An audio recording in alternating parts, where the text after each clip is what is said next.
As you come up to 10, that is their god. That is 10. That is the hermaphrodite. But if you stop at 9 and you skip to 11, skipping God, then you are Luciferian. Because 11 is the number of the magician. It's the one step above. Once you have accomplished the tree of life, you are now the magician. You are one above 10. But they're doing it by skipping God. That's the symbolism of 9/11.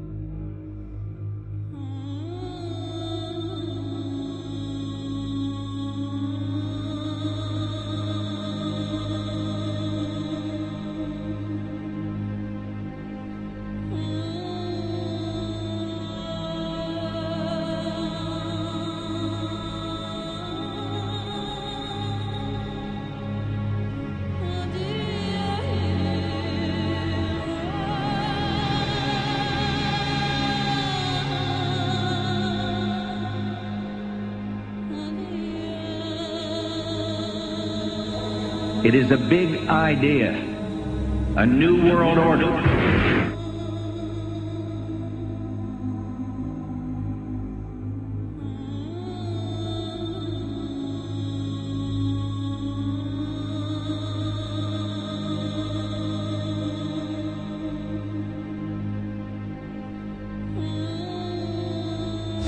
We were on assignment. We were supposed to kill 2 birds with 1 stone.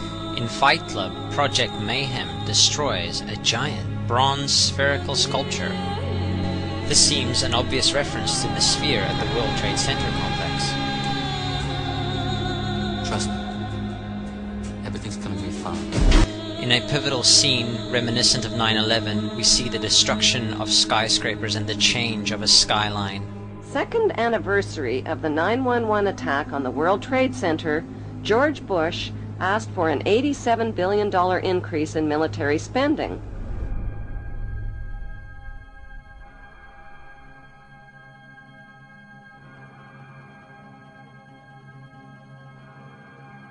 In 1904, Crowley would receive the Book of the Law soon after meditating in the King's Chamber of the Great Pyramid. He claimed he had been contacted by a being called Aiwass. Crowley would also use this symbol in his work.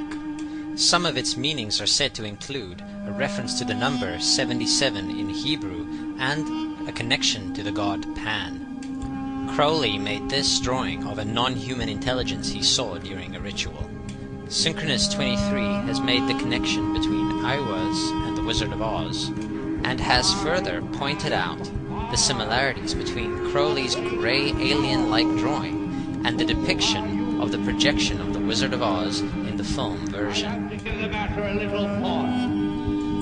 The much overlooked theory has been put forward on the internet that when we are looking at George W. Bush, we are actually seeing Aleister Crowley's grandson. I have suggested that this video footage of George W. Bush reading the pet goat, coinciding with the start of the 9/11 mega ritual, is in fact a dedication of the 9/11 mega ritual to the great god Pan by Aleister Crowley's grandson.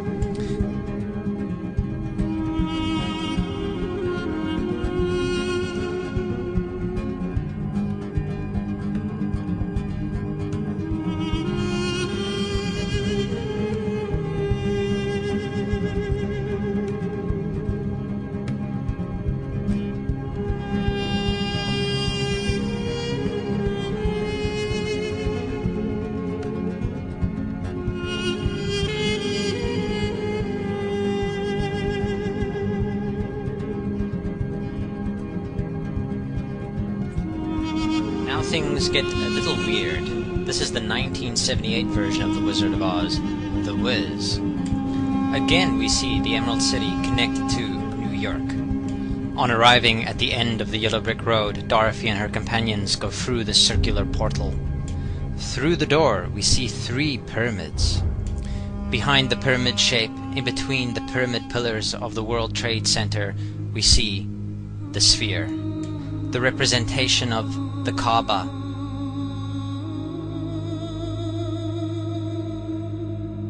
The inhabitants of Oz dance around the sphere in ritualistic fashion. Fashioned in giant letters over the dome of the sphere, we see the word Oz. Oz, symbols of Pan and Aiwass, seen smack at the heart where the new Aeon was ushered in. and where the Stargate was opened.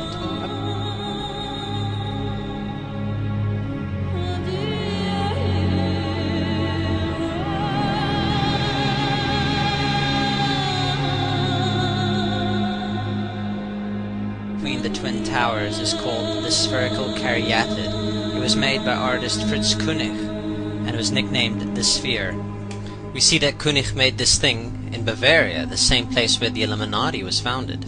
The most interesting fact about the placement of the Sphere at the World Trade Center Plaza has to be that architect and designer of the World Trade Center, Minoru Yamasaki, intended the plaza itself to be a representation of the Grand Mosque of Mecca, the Sphere in particular taking the place of the Kaaba.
So, my friends, it's time you start placing your faith and your dedication to the one and only God, the everlasting creator of everything on earth and in the universe.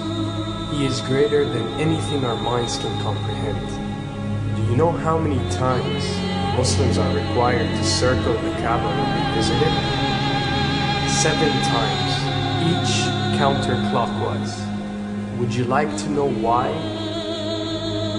You see, what binds us as humans to this life and to this dimension and to this earth is the limits of time and space.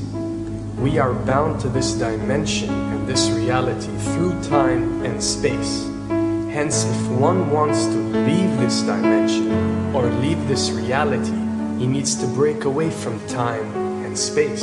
So when you visit the Kaaba and you rotate counterclockwise, what is this practice actually doing? It is literally helping you elevate your soul and elevating yourself to break away from time and space so you can touch something so unique and so beautiful and so powerful that it changes your life forever.